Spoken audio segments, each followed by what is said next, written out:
Hey guys, it is NCS Fan 001 here for another one of those weekly trophy list updates. Today's date is Monday, March 29th, 2021. So this will have covered the week of March 22nd through the 28th of 2021.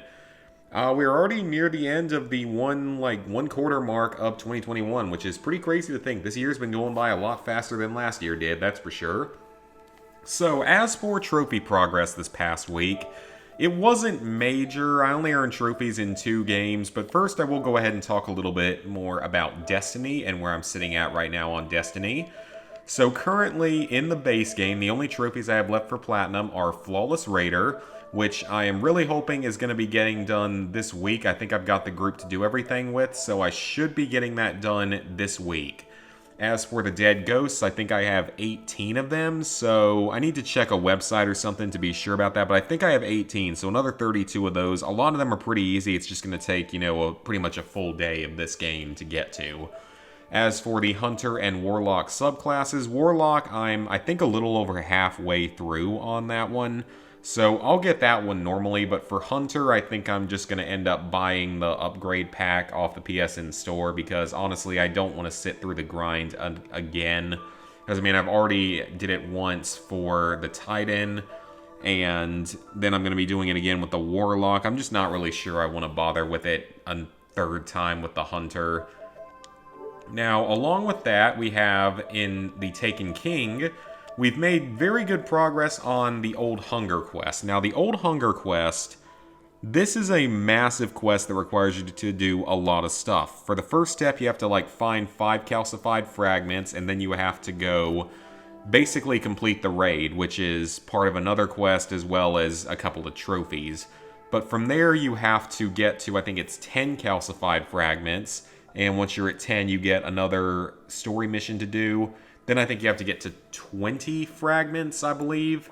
And when you get to 20 or whatever it is, it's either 20 or 25, you then get access to a tougher strike or something that you have to do. And then once you clear that, you have to reach 45 total fragments and then complete one more mission.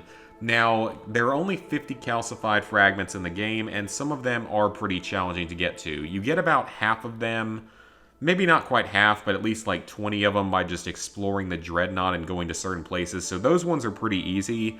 Then there's 3 or 4 in story missions. It might be more than that. There's a few in the strikes as well. So all those are easy. Then there's 5 in the King's Fall raid. And when me and Ghost are going to be running the King's Fall raid at some point this week, hopefully. That's the other raid we have to run. So we should be able to get through the King's Fall raid, and with it, we will get 4 more calcified fragments each. I'm at 39, he's at 41, so it'll put me at 40. No, wait, he's at 40 and I'm at 39, so that'll put us both at, 44, or him at 44 and me at 43. So then we just need to kill the boss from the Antiquated Rune of this coming week. So that'll be our 3rd boss from that, and that will get us another thing completed. And then as long as I can complete it in under 2 minutes, it'll give me a bounty that will get you another calcified fragment. So I won't even have to bother with the challenges or the other, the Stolen Rune. Because there's one more I can get from a Stolen Rune. So that's one other option as well. And then there's also, after that, the only ones I'll be missing will be the 3 challenges, challenge mode versions of parts of the raid. I would still need that one. Then there's one from, what's it called? It's the one where you have to get the network keys or something or another off of all of the Cabal, and that one just takes forever. And then there's, one more after that, but I don't know what the other fragment is. So it's going to take a little bit more time, but if everything goes correctly, I will have the base game, I will have Flawless Raider and all of Taken King done by the end of this coming week. That is the goal. Hopefully it works out. Then there's Rise of Iron, where I still need to finish the Iron Lord artifacts. I have 5 currently, so 3 more of those to go. After this week, it should be down to 2, at which point there comes down to a little bit of luck of hopefully getting the ones that I need to spawn each week, because whoever it is at the Iron Temple sells 3 random ones each week, and it can be duplicates. So Hopefully we can get it done in 3 more weeks. It might take a little bit longer, but hopefully it doesn't mean we'll have to redo the missions every time. I don't think we will. So, as for the games I earned trophies in this past week, the first one was LEGO The Hobbit PS Vita. So I got the Platinum Trophy in this game, and we can go ahead and scroll through the whole thing. You're going to get this trophy and a bunch of other trophies just for completing the main story. There's 36 main story levels in the game, and many of them are very short. This is one of those LEGO games with a whole lot of really short levels, like usually no more than 5 minutes. I mean, it is a Vita game, and that's usually how a lot of the older Vita games, or really a good number overall of the Vita games, were. Then you have to complete all the gold brick challenges. There are 10 in each standard mission, plus 15 spread across the 15 sort of bonus arena missions, one for each of those. And then 10 in each of the main missions, and a few of these are kind of tricky. Not that many of them, but a few of them are tricky, and they do take time to get through. If you have the invincibility red brick, you're going to be able to do a lot of this stuff way more easily. Because if you have that, there's a lot of challenges related to not dying and stuff like that. So if you have the invincibility brick, you're not going to have too much of a problem with most of the challenges. There's also quite a few time-based challenges and a lot of kill-based ones. You don't have to do them all in a single run. You can do them over the course of multiple runs, so that's good. Then the last trophy I got was the 100 million studs, because I didn't get all of the brick multipliers until a bit later in the game. I got one of them early on, but didn't get the other 2 until later. So because of that, it took a little bit longer for me to grind this one out. But if you need to grind it out, just replay one of the combat arena, like single brick missions until you get it. It's pretty easy that way. Completing all the quests on the world map. Now, the world map is my major complaint about this game, as I've talked about a little bit before. The world map is confusingly laid out, and there's no true, like, overworld map, so you just sort of have to meander along the pathways and hope that you find new places to go to. It doesn't tell you which characters you've already talked to and done their quests for, so it just takes quite a bit of time to figure all that out, and, you know, you just have to learn to navigate the map, which is kind of annoying. It could have been designed a little bit better. That is my, again, major complaint about this game. It's the same thing with this, where you have to open all of the treasure chests, as those are often on like secret and hidden paths, and they might not always appear the first time you walk over the platform. You have to unlock and craft everything from, it's like the blacksmithing thing. It's where you craft the red bricks, which is for the next trophy. For all of that, you just need to have a lot of materials, which you can actually purchase the materials with studs. I highly recommend doing it that way instead of trying to grind anything, because that would take absolutely forever. Completing all the mineral builds on the world map will be easy as long as you have enough materials for them, which you should be able to get by the end of the game easily when you're cleaning up everything else. You have to find the hidden nodes. There's like one for each area of the game, and you need the treasure maps to do this one, so you need to find the treasure maps within the levels. And then you go to the Moon Altar in Rivendell and just search each area to find them. It's pretty easy, actually. Then you have to travel to a few specific areas after completing the main story. That's probably going to come naturally while cleaning up all the gold bricks. You have to prod 5 different non-quest characters on the world map if you just follow a guide. I think even PlayStationTrophies.org just has pictures of all of them, so that's an easy way to do that. Then you have to place a Lego kit or mini kit on every single Lego plate in all of the world maps, which is a little bit tedious because some of them can be easily missed, so just double check each area before you move on and do them one at a time. Then you have to complete all the gold brick builds on the world map. The very last one is accessed. I don't remember where it is. It's somewhere sort of obscure, but there's one very last one that you can't do until you have all 375 gold bricks. The micro levels are the single gold brick levels. They're all just basically combat arenas. Once you get the invincibility brick, they're all super easy. You're going to have to complete this specific level a second time after completing all the other levels in the main game, so you're going to get this one naturally while going for the gold bricks and the 100%. Then we start getting into some miscellaneous trophies. The Roar Lego objects as Bjorn the Bear. You're actually going to have to do this to get all the challenges, all the gold bricks in the game. Then you have to do the 10 enemies as Gollum while wearing the one ring. Just go into any combat-based mission. Just keep popping the ring and killing enemies while in ring vision. Pretty easy. The fishing spots as Bard, there's like 9 or 10 of them, and each of them is required for a challenge at some point. However, this trophy has been mentioned as being glitched by some people, and it is recommended that you do every single fishing spot as the same character as the same bard because there's 2 different bards. I did it with the fishing one, but it doesn't matter which one you do it with. As long as you do all of them with the same bard, you shouldn't have much of a problem with it glitching out or anything. And then you have to defeat 10 wargs while playing as Bjorn the Bear. There's only like one mission where this is really easy to do. It's one of the boss fights. Then you have to purchase all the characters, character bios, location bios, and hints. That's just going to require a lot of studs. They're all going to be available once you have opened up all the chests on the world map. And once you have beaten all the levels and found all the gold bricks, you'll then just be able to purchase everything. Goblin Brawl and the Galadriel's Gambit and whatever this one is, as well as Broken Home. Those are all the micro levels in the game, or 4 of the micro levels, and in each one you have to do something specific. None of these have to be done in a single run. They can be done over multiple playthroughs, so just a few pretty simple trophies. None of them are difficult, especially once you have the invincibility brick. Then you have to mine all the mine spots in Mines of Erebor. This is going to be required to get one of the gold bricks. You have to recomplete the troll battle level as Gandalf. I don't think you have to be him for the whole level. I think you just have to finish it as him, which is really not a problem. Then you have to defeat Azog as Thror, which is a mission-specific trophy as a certain character. 20 enemies with a ground finisher. You're probably going to get this one naturally. It's a relatively powerful attack. You have to deflect 3 arrows back at archers using dash. There's a good early level you can do that one in. It's fairly easy. 4 enemies with 1 super move will probably come naturally, though there's no guarantee. You can just go into any combat mission and get it pretty easily in that case. And then you get a whole bunch of story-related trophies that are all unmissable. Just complete all 36 main story missions and you'll get all of those other bronze trophies. So overall, the Platinum Trophy is relatively easy. I mean, it's a LEGO game. It's like a 2.5. I'd say a 2.5 out of 10 just because a few of the gold brick challenges can be annoying. And of course that, again, I've complained about the map a few times already, but I'll say it again, I was not a fan of that design in this game, so that caused me some trouble.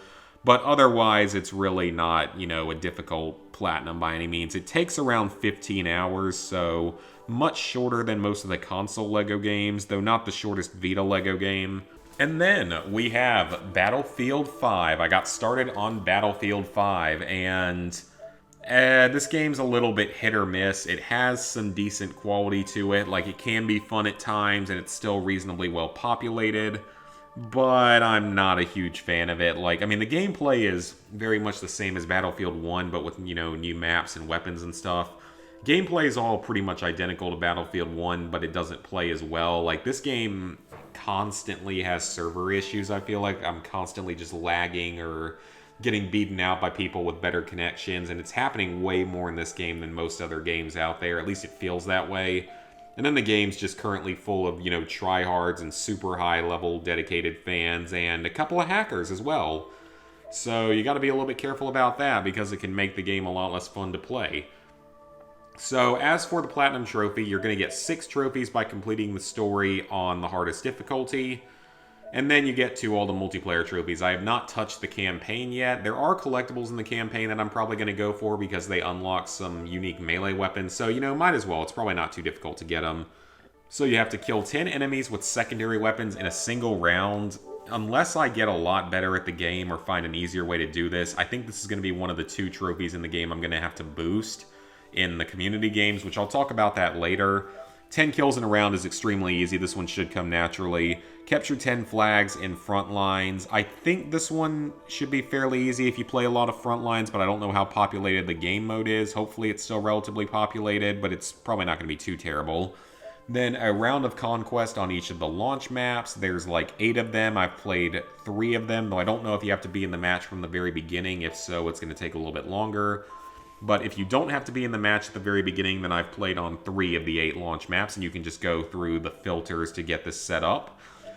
This is the major trophy that people have to boost. You have to destroy 5 manned stationary weapons with an airplane. Not only does it require some of these stationary weapons to be manned, but you also have to be good at flying an airplane, and I am not. So this one, though, you can boost. You need 4 people, I believe, to boost in community games, which is not bad at all. I mean, I guess it'd be nice if you could do 2 people like you could in Battlefield 1, but 4 players, it's kind of whatever. I can just, make a session, probably get everyone's trophies done in one afternoon. Multiplayer, roadkill 5 enemies. I've roadkilled 1 enemy so far. Then kill 30 total enemies is obviously easy and unmissable. Then you have to call in 2 reinforcements in a single round. This requires you to be a squad leader and get squad points. It took me a while to figure out what this one meant for you to do, but it's actually pretty easy.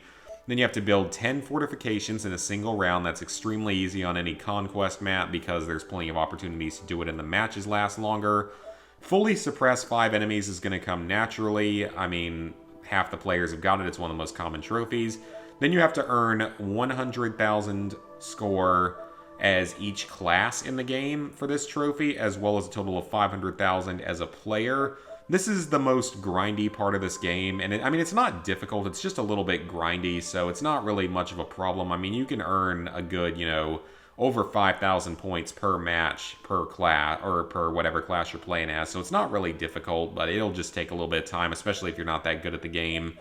Then you've got to get 3 squad members to spawn on you, which is going to be one of the first trophies you get, most likely. And perform 10 squad revives, which is extremely easy. Just play as the medic to make it easier, though you don't actually have to play as the medic. So there's not really any class-specific trophies aside from this 100,000 score thing.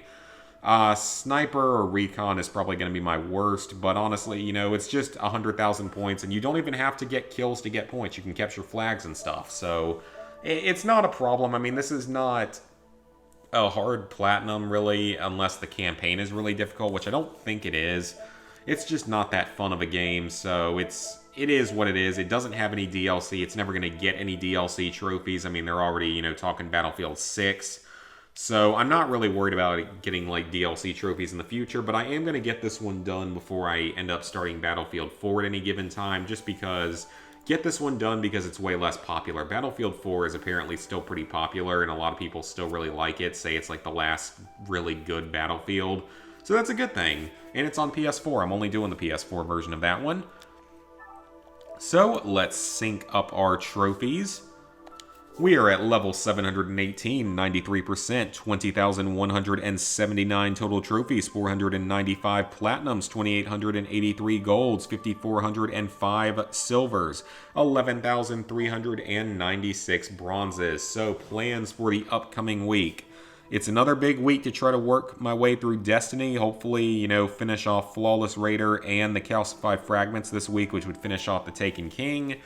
And then, just start working on grinding the other characters pretty much, as well as the Iron Lord artifacts, which is still going to take a few more weeks anyway. So if everything goes right, I will have Destiny 100%ed in about 3 weeks.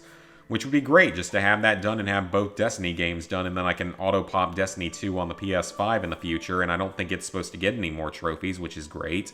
Along with that, I will casually work my way through Battlefield 5, but it's not a huge priority. Of course, I still need to start working on Far Cry 2 because I've been just so horribly lazy about that. I mean, it's not as much being lazy as it has been just being really busy with these other games. I mean, I've been so busy with Destiny, it takes up so much time. As for The Division, I have a group started on PSN, so hopefully I can start working with that group to get some of that stuff worked on. I don't know how many people it's going to take to start a match these days, though, and if it's like 8 people, then we're going to have a problem. Maybe they would let you start it with only 4 people nowadays, in which case it wouldn't be too bad, but I don't know. We'll just have to see about that one. Maybe I'll grab an easy platinum this week as well. So the current roadmap for the future, since we're ending another month, it's changed a little bit. For March and April, the goal is The Division and Destiny 1, as well as Far Cry 2 and Battlefield 5. Then, when we get into May, we've got Resident Evil 7 and Uncharted 4. June, Black Ops 3. July, GTA 5. And then August through December, COD Classic, Outer Worlds, Borderlands 3, Shadow of the Colossus, maybe the rest of the random DLC trophies I can get in Uncharted 3, though I'm not sure about that one yet. And also perhaps starting The Division 2 and Battlefield 4. Now, there's a couple other things to talk about this week. First and foremost is that schedule in the future might be a little bit wonkier and videos might be coming out later and streams might be coming out later at night.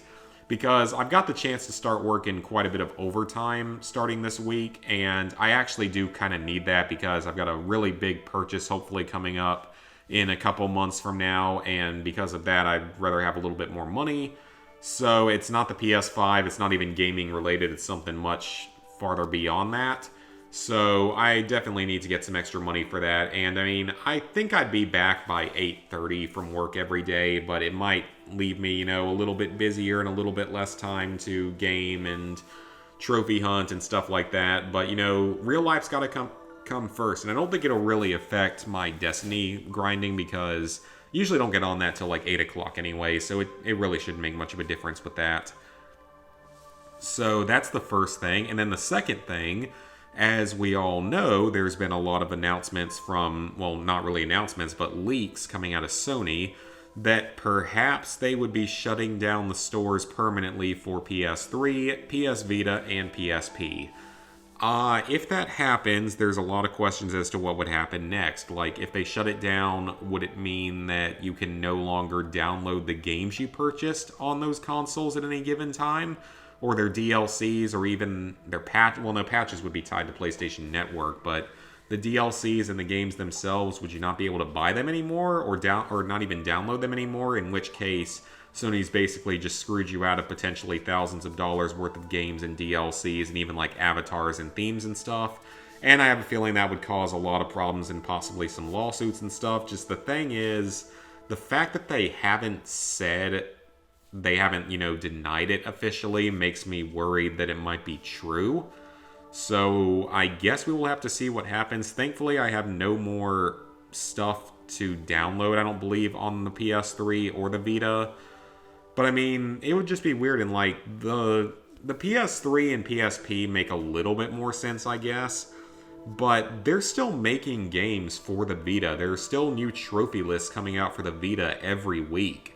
So I have to wonder if the Vita part could be false. I mean, I would hope that they're all false, or especially the PS3 and PS Vita. I don't really care about the PSP because that one, I'm surprised, is still online at all. But, it also makes me wonder what's coming next. How long until they decide to discontinue PlayStation Network support and shut down all the old servers on PS3? If they decide they're going to do something like that, then you're going to see a flood of angry people and a lot of trophy boosting from people. Thankfully, I'm all done with that, so yay for me. I don't have to bother with the online on PS3 ever again, but it doesn't mean I wouldn't want to still occasionally go back and play some of those games online a little bit. I probably wouldn't, but you never know.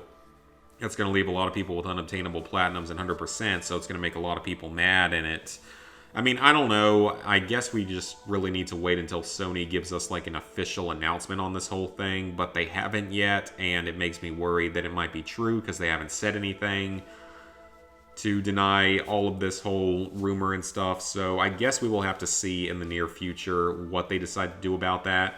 Oh, and as one other notice, I heard that there's a major rumor that the next Call of Duty game, we know that it's going to be made by Sledgehammer, that it's going to be a World War II game again, and that it's currently titled like Call of Duty World War II Vanguard. I don't know how I feel about that because I really don't want to ever have to play a zombies mode like World War II's ever again. That was a miserable experience. So anyway, that is going to be it for this video, guys. Like I said, videos are probably going to start coming out later in the day, at least a few days a week, just because I'm going to be hopefully getting to work overtime. So I don't know exactly how that's going to affect the stream schedule, especially when we still got to finish off Destiny. And Destiny has to take priority right now, as does The Division, once I ever get into the groups and stuff for it. Uncharted 4 will be the next big online boost, and then probably Black Ops 3, and then probably finishing it out with GTA 5, and hopefully not really have to touch much multiplayer again, aside from, Battlefield 5, but that's not a big deal because it's a newer game. Battlefield 4 shouldn't be too bad. I don't know how The Division 2 is going to be, but I think it might be done releasing trophy DLCs, so hopefully it is. I guess we'll have to see, though. So, that is going to be it for this video, guys. Please like, favorite, comment, and let me know what you've been working on this past week. Share the video. Subscribe and ring the bell if you haven't already, and I will see you for the next video.